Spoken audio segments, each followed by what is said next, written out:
Sino kaya ang dalawang sekretary na binanggit o isinulat sa papel ni Sheila Goo, isa sa mga sumalang sa investigasyon ng Senado, matapos nga po ito na makauwi sa bansa ng kaya ilang araw na after na sila ay makatakas. At itong dalawa daw sekretary ay kanilang nakasama pa sa biyahe. Ito'y sa pagpapatuloy po ng paghahanap ng Kongreso at ng Senado ng ating pamahalaan kung sino ang mga posibleng sangkot dito po sa isyu ng Pogos, illegal na gambling na wala pong naidulot na kabutihan sa ating bansa na nagsimula pa ng Duterte administration at natatapos lang sa kasalukuyang administrasyon. Pakinggan po niyo yung mga pagtatanong ni Senador Ontiveros, Senador Villanueva kay Sheila Goo. In hearing yung tanong ni Sen Joel kung sino yung dalawang sekretary. Pwede sulat ko na lang sa papel yung pangalan niya? Ayun. Kung pwede naman, isulat mo na ngayon please yung pangalan ng dalawang sekretary. Sino kaya yan? Para makita namin ni na Sen Joel at iba pang mga senador. Pakisulat mo na ngayon, Miss Sheila. Ayan po. Ayan ha. Pinasusulat eh. Ayan o. Sino kaya yan? Ayan o. Sinusulat na. Ayan o. Sinulat na po. Yun sa papel. Tingnan natin kung sino itong sinusulat na ito. Ito yung pagsagot sa mga tanong ni Sen Joel. Sinulat na sa papel. Sino kaya ito? Ayan o. Binabasa ng mga senador. Nagulat sila.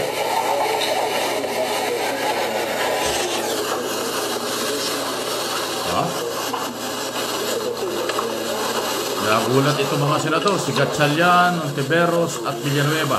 You have the floor, Sen Joel. Bingo to. Bingo daw ito. Bingo ito. Salamat, Sheila. Bingo ito, sabi ni Joel Villanueva, senador. Bago ulit ang paningin ko sa iyo na nais mong makatulong at nais mong magkaroon ng malinis na konsensya. Ibig sabihin, Sen Joel, if I may interject, kaya mo, Miss Sheila, magsabi ng totoo. Kaya mo, no?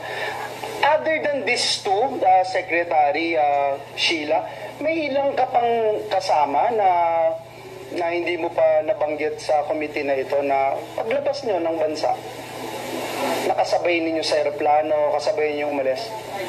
Ayun po. Wala po. Wala, okay. So sila lang. Opo. So the whole time since 2004... Isang beses lang po. Isang beses lang to, no? But I mean, yun nga, since the time na lumalabas kayo ni Alice, ito lang yung time na may kasama kayong dalawa. Isang beses. Yung iba wala na. Kayong dalawa lang talaga. Opo. Minsan tatlo. Tatlo. Sino yung isa? Minsan si Wesley. Si Wesley. Okay. Si Cassie, hindi? Okay, so ito pong pagpapatunay o pagpapatuloy ng investigasyon, pagpapatunay na rin na paghahanap talaga ng kaliwanagan kung sino talaga itong nasa likod po nitong Pogo operation. Kasi ito nga po, maniwala tayo sa hindi lang ho ito magagawa nitong sina Sheila Goo, Alice Goo, Wesley Goo, yung tatlong magkakapatid, Crasanda Ong, Baterna at iba pa. Sino-sino kaya? Sekretary yung binabanggit isa ho sa pinaka-controversial na sekretaryong laging sinasalang sa investigasyon, si Harry Roque. Kasi sekretary yun. Pero hindi naman sinabing siya. Sinulat lang. Pero sabi ni Senador Joel Villanueva, bingo. So maliban sa posibleng si Roque yan, dahil yan ang under investigation ngayon, na parang abogado ang dating or kasosyo nitong sina Crasanda tungkol nga ho sa Pogo operation sa Pampanga. By the way, hindi lang ho Pampanga pinag-usapan dito, kung hindi pati yung Banbantarla kung saan doon naman ho dating mayor si Alice Goo. Ang medyo magandang balita lang kahit papaano, kahit matipid ang mga impormasyong nakukuha ng ating mga otoridad, nandito na. After nilang makatakas, after nilang tumakas, na iniimbestigahan din kung sino ang pwedeng nag-escort sa kanila, sino tumulong sa kanila, nandito na po at sila ho ay sasalang na sa investigasyon. Ang pinakaabangan, hopefully by next week, ay ihaharap na sa Senado si Alice Goo. Dahil pagdating siya sa bansa, ay mas inuna niyang harapin yung ibang kaso niyang nakapile dyan po sa Kapas, Tarlac. At ngayon, kasalukuyan pong nasa PNP Custodial Center, kung saan ang kanyang pinagkukulungan ay yung dating pinagkulungan ni dating Senador Laila de Lima. So parang VIP treatment sa loob ng Campo Crame, dapat yan sa City Jail. Dapat yan sa City Jail o sa kulungan ng mga babae. O kaya ito na nga, naghahanap na nga ng butas at nagtatanong si Senador Tiveros na sila yung unang nag-issue ng warrant of arrest laban kay Alice Goo. Bakit wala sa custody ng Senado sa kasalukuyan at sa halip nasa PNP? So isang issue yan. Ewan ko kung paano ito mariresolba. Tinatanong po ni Senador Tiveros na bakit PNP ang naghahawak dito, ay dapat daw sila. Dahil sila yung mayroong warrant of arrest. At gustong-gusto nilang isalang sa komite hearing dahil nga ho, naniniwala silang ito'y maraming sasabihin at kung hindi ito aamin, marami rin ito magiging pananagutan sa mga senador. Pero itong dahan-dahang pag-amin ng kanyang kapatid na si Sheila, hindi man sinabi in public kung sino yung dalawang sekretary, pero isinulat sa papel at binigay sa mga senador. Sabi nga ni Senador Villanueva, bingo. Pero hindi ko naman ho pinangunahan, sa pantaha ko ito, opinyon ko lang ito, posible si Harry Roque ang isa dyan.